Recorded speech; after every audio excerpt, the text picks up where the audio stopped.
Okay, so in this example, we're going to go ahead and continue the testing of two proportions um, with hypothesis testing. And so in this example, it's a concerned of group of citizens that wanted to know if the proportion of forcible rapes in Texas was different than 2011 than in 2010. Their researchers showed that 113,231 violent crimes in Texas in 2010 and 7,622 of them were forcible rapes. In 2011, 7,439 of the 104,873 violent crimes were forcible rape category. Tested groups claimed that the proportion of forcible rapes was different at a 2% significance level. Now, I have to tell you that this is accurate data for these years. So when you see the number of violent crimes and forcible rapes, that is actually established data in the state of Texas. And so a group of citizens is concerned that the proportion of forcible rapes were different. So I think the first thing we need to identify is the scenario. So did they give us any means or standard deviation? No. Boom, proportion. So the red flag would be this is about a proportion, right? Because no mean given. Okay, great. So that leads us right into the preliminaries. They didn't tell us anything about the population, so let's go ahead and do that.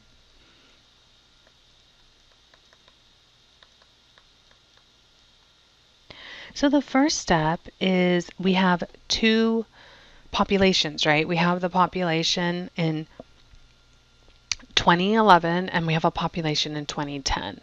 So I'll go ahead and use subscripts, little n sub 10, and so that way we can identify by the year. So if the sample size in 2010 of all violent crimes was 100,013,231, that would mean that p hat is equal to, and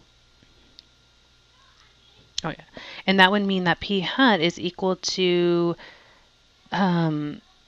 7,000, the number of forcible rapes out of the total number of violent crimes, right?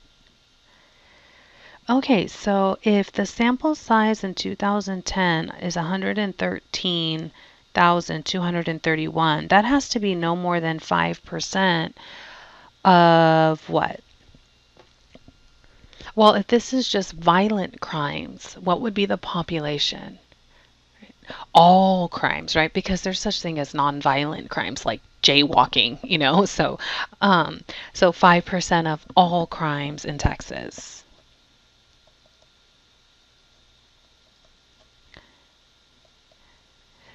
And sadly, that is true, right? So 113,000 violent crimes is surely less than 5% of all crimes in the registry. And that includes all tickets and all sort of like designated crimes. So that's met. In 2011, that sample size was a little less, which is good, right? It's less violent crimes happening. And it is at no more than 5% of all crimes in Texas in 2011. I should probably identify the years, right? Yes. So we're okay there because that whole population's a lot more crimes. And so now the second part, when making sure that NP times 1 minus P is greater than or equal to 10. So we can just take what we have up here for 2010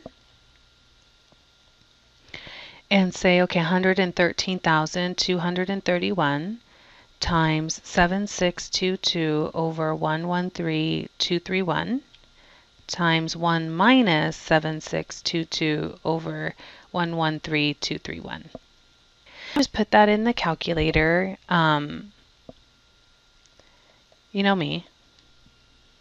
So let's go ahead and go to the calculator, second mode, which is quit. And I can go ahead and put that information in right here. So 113,231 times 7622 out of 113,231.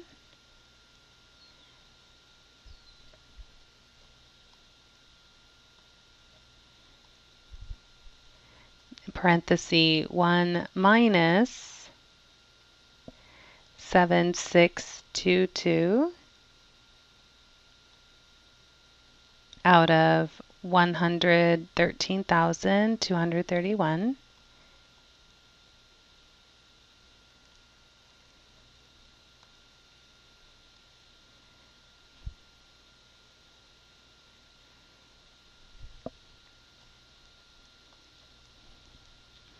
And we get 7,108.9.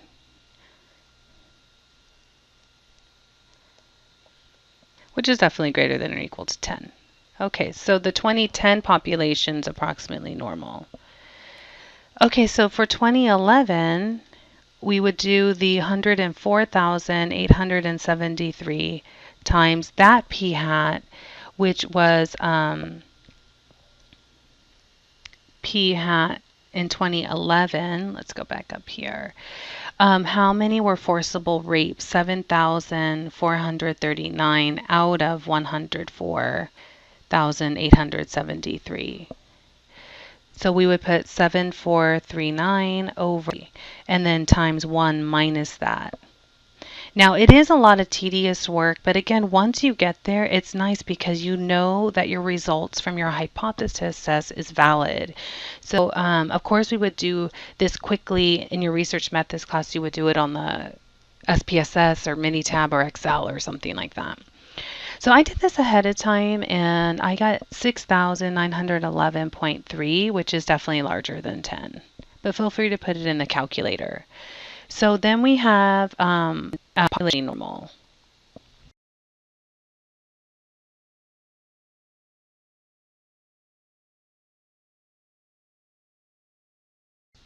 So that's done. Now let's go ahead and go to the hypothesis test. So with the hypothesis test, we know that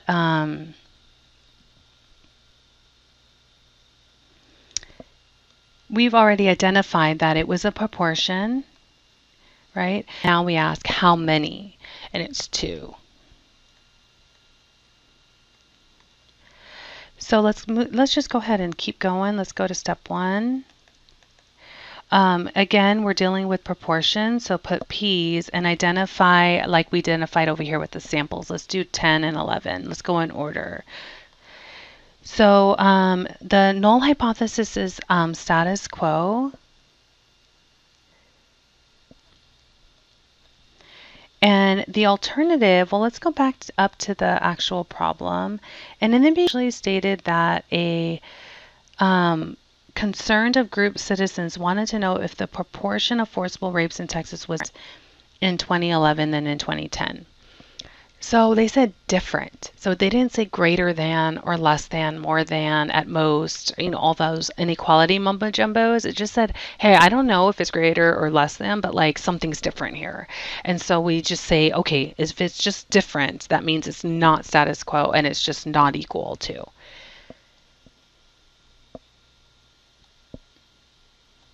And so here we'll put not equal, and this happens to be the claim. So make sure you identify the claim. Okay, and in step 2,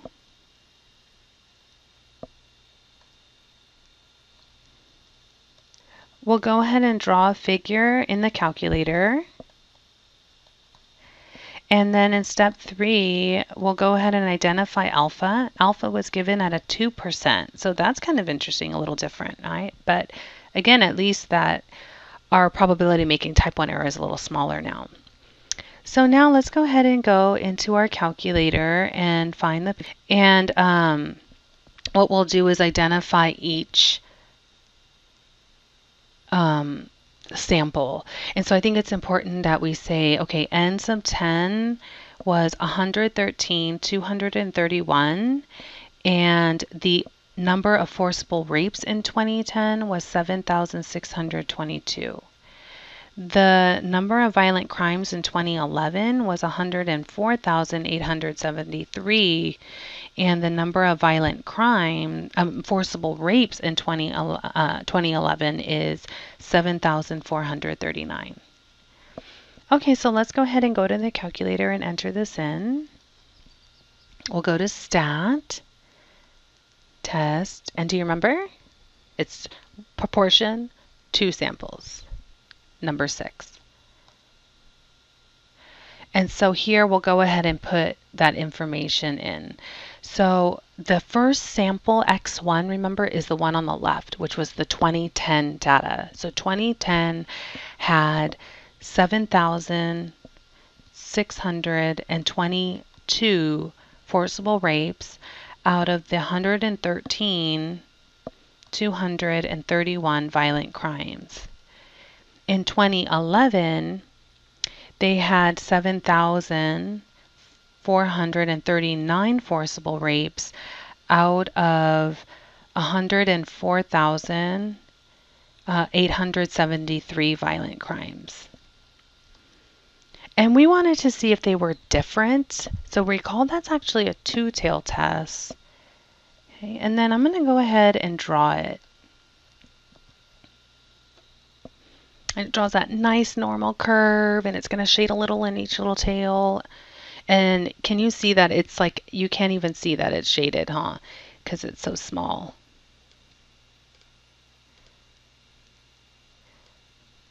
Let's see.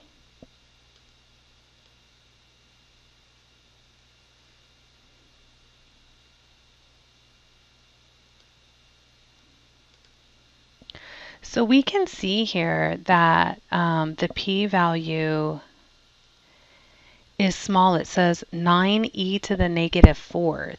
So remember, that means that it's 1, 2, 3, 9, right? 3 zeros and then the 9. So if we wanted to draw it, you would see that this p-value is really small, right? And the alpha being 2%, if I split that in each tail, it's 1% in each tail, right? So it's like, here's 1%. And 0.0009 is much smaller than the 1%, right? So let's go ahead and write that out.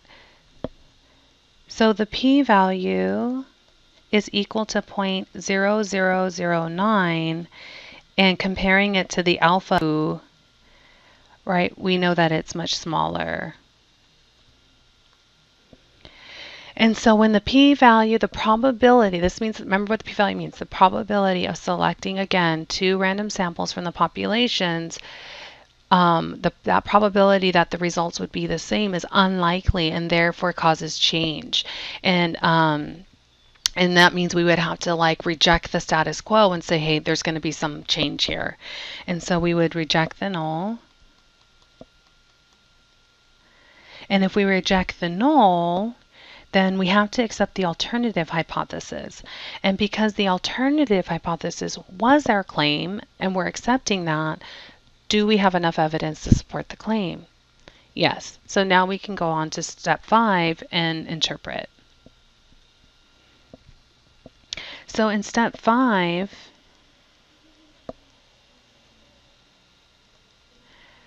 I would say that there is enough evidence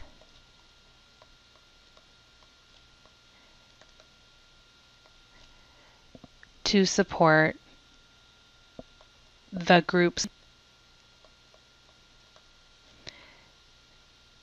that the proportion of rapes, of forcible rapes, right,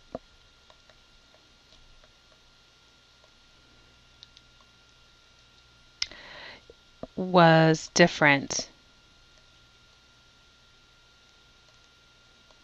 in 2011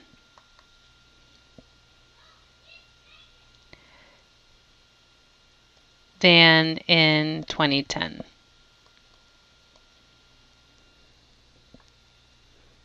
Okay.